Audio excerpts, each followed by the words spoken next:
Hey guys, welcome back. Hope you're having a great day today. Today's Tuesday. We had the Bitcoin Futures ETF launched yesterday. Had a great reception to it.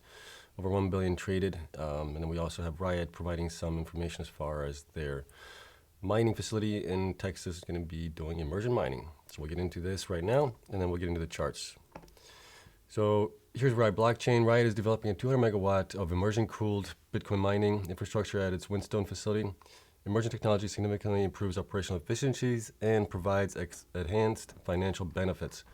So here's the development of 200 megawatts of immersion cooling technology at its Whinstone facility, which the company's knowledge is the Bitcoin mining industry's first industrial scale immersion cooled deployment of Bitcoin mining hardware, miners, ASICs, and ASIC or ASICs.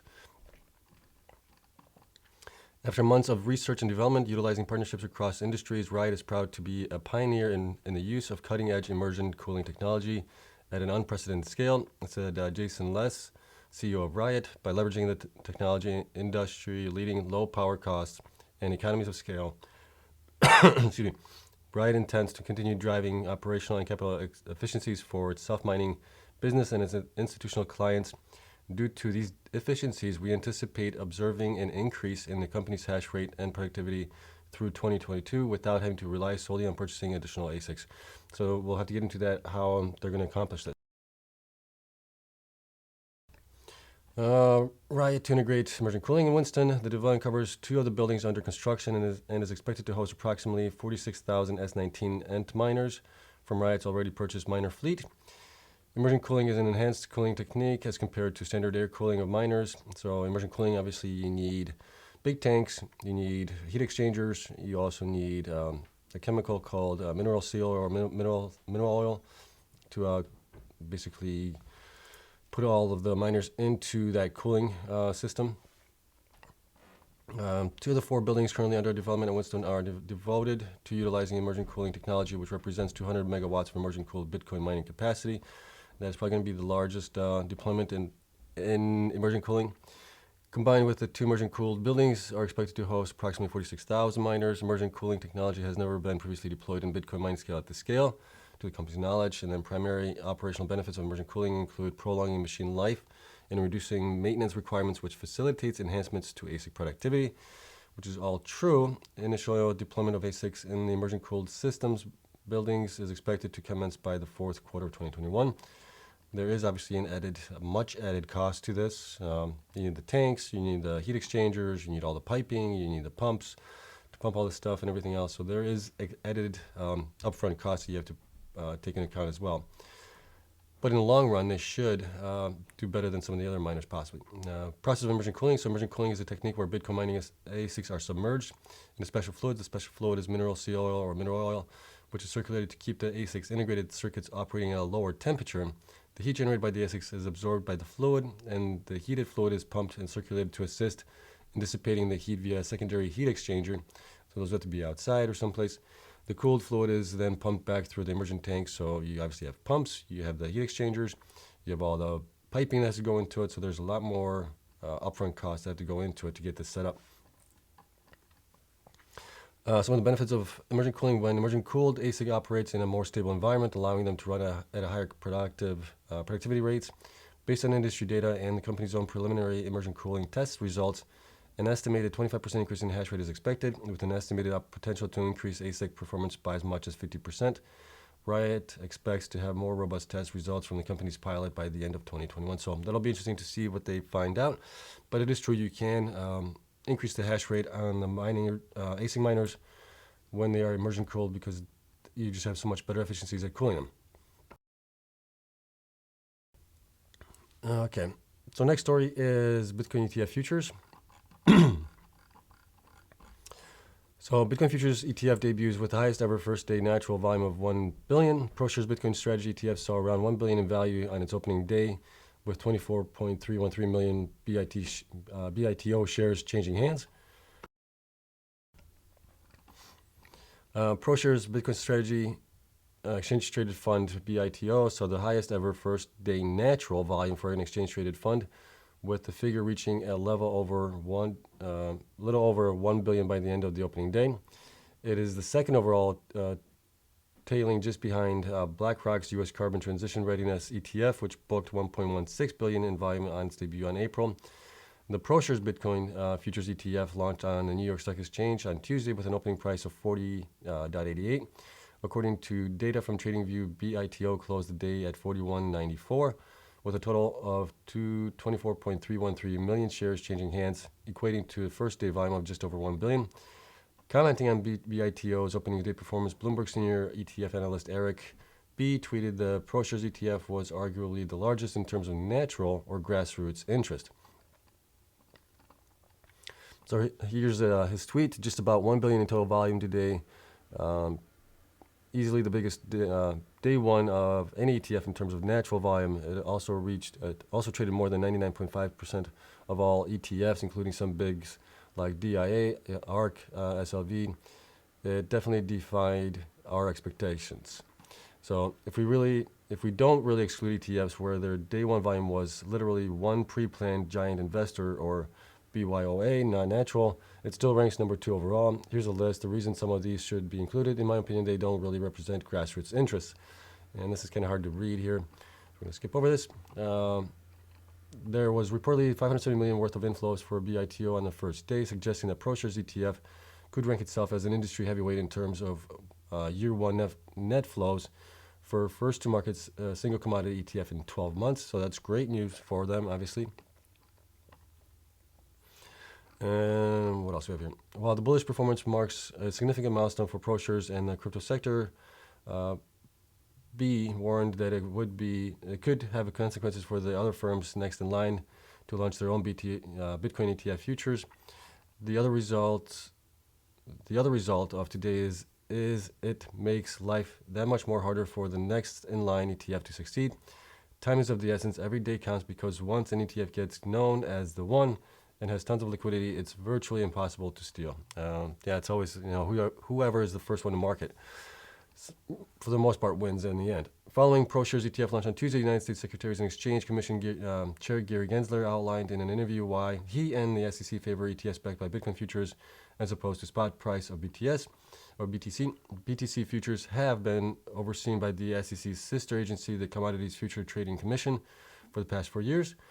You have something that's been overseen for the past 4 years by a federal regulator, and it's also been wrapped up in the SEC's jurisdiction through the Investment Companies Act of 1940s, he said. Valkyrie's Bitcoin futures-based ETF is set to be the second product to join BITO on the New York Stock Exchange this week. It cheekily changed its ticker to BTFD, which is slang for buy the effing dip. So great news there, obviously. So we'll have to keep an eye on how it does today and the next couple of days to come. And finally, last story that we have here is a subsidiary of Mexican airline Volaris accepts Bitcoin payments. So this is part of El Salvador's Bitcoin adoption agenda, continues apace, this time extending to a local airline. As a result of El Salvador's mainstream Bitcoin BTC adoption, Volaris El Salvador, a local subsidiary of budget Mexican airline Volaris, will accept Bitcoin as payment. So adoption keeps rolling on, right?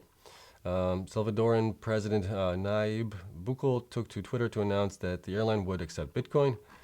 Bukele's government continues to incentivize citizens to use Bitcoin for payments and has even offered fuel subsidies. The country had previously reinvested $4 million worth of unrealized Bitcoin gains to fund infrastructure development projects such as a veterinary hospital. So obviously we're seeing a lot of adoption here. We're seeing the Bitcoin ETF. We're seeing other things. So there's just a lot of good stuff going on right now in the crypto space. As far as Bitcoin adoption goes, you got the Bitcoin ETF, you got another one coming in possibly today or tomorrow. So it's just exciting. Bitcoin prices obviously reflected that a little bit. We're having a little pullback today, so let's take a look at the charts here really quick. So if we look at the chart here, on Bitcoin is at $64,135. It obviously had the single highest daily close yesterday compared to when we were last time around here. We were lower on the daily close, so we had the highest daily close, so that's a bullish sign. RSI is kind of high. I'm a little worried. Like I said before, we might have one of those buy the rumor, sell the news events, and I think we might be either going down, possibly. I'm not saying we will. I'm saying there's a possibility we may go down because of this. So we'll have to keep an eye on it as well before we bounce further back up to all new all-time highs. Ethereum is still trading at 3,898. It is still not able to get past the resistance of 3,957 roughly. It is up only 10% on the last 2 weeks or so, where Bitcoin is up 20%. So Bitcoin is obviously taking a lot of the money from the market, from the other altcoins. Hedera, what is it? Cardano is also down 3% for the last 2 weeks. So you're seeing where money is going actually into Bitcoin and out of these altcoins. And Cardano's right now at $2.14 and is still knocking on our support here right now. And like I said before, the more times it knocks on this, it may actually fall through it. So we'll have to keep an eye on it. It's not good. We'd like to see this to bounce back up a little bit.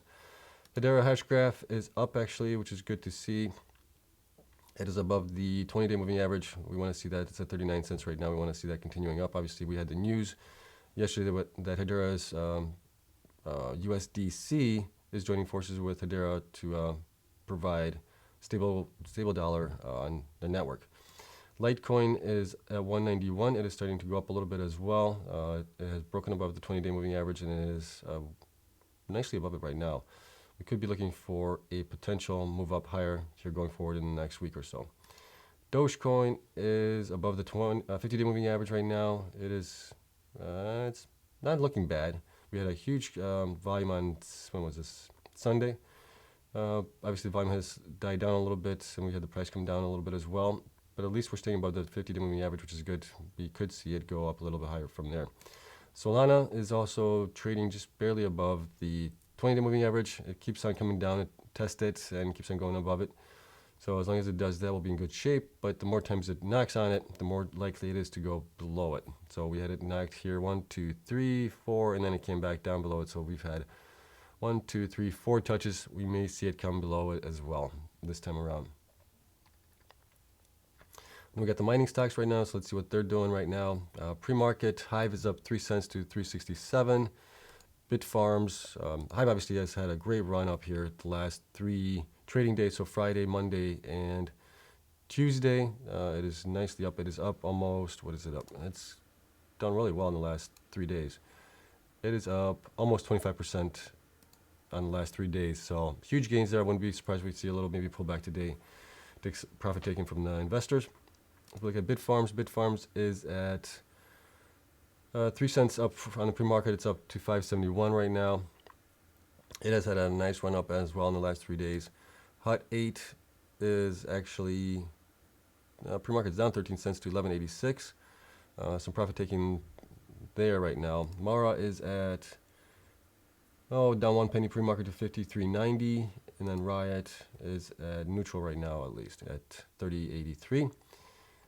Let me see, what else do we have here? Shiba coin. Shiba is at 0.00028. It is trading flat right now. It is in accumulation phase possibly. And then we got Argo as well. Argo has been up the last 3 days, or 2 days, and then 2 days has been down a little bit. So we'll have to see how that one does. It's basically at £1 and 26 pences. So we'll have to see how this one does going forward. So that's it, guys. That's all I got for you. Obviously, great news with Riot going with the immersion tanks. I think we'll have to see how that does. But like I said, there's a lot of capital investment you have to do to get it going. You got the tanks, you got the liquid that has to be bought for it as well. You got the pumps, you got all the hoses and piping, the heat exchangers, everything else. So there's a lot of investment that goes into it. So I'm going to be curious to see how fast they can get that deployed and how fast they can get that going. Bitcoin Futures ETF obviously was a great day yesterday for BITO. It was up, 1 billion in traded volume, which was great. Obviously, Bitcoin price went up as well, and then we got the Mexican subsidiary in El Salvador accepting Bitcoin. So we're seeing all this adoption thing. I think we're still in a great bullish phase. It's interesting. It'll be interesting to see where we end up by the end of the year with Bitcoin price and everything else. So that's it for you guys. Hope you have a great day. Enjoy the day. If you're out there someplace where it's still nice and warm, enjoy before the winter comes. And I'll see you guys in the next one. Until then, have a great day. Bye.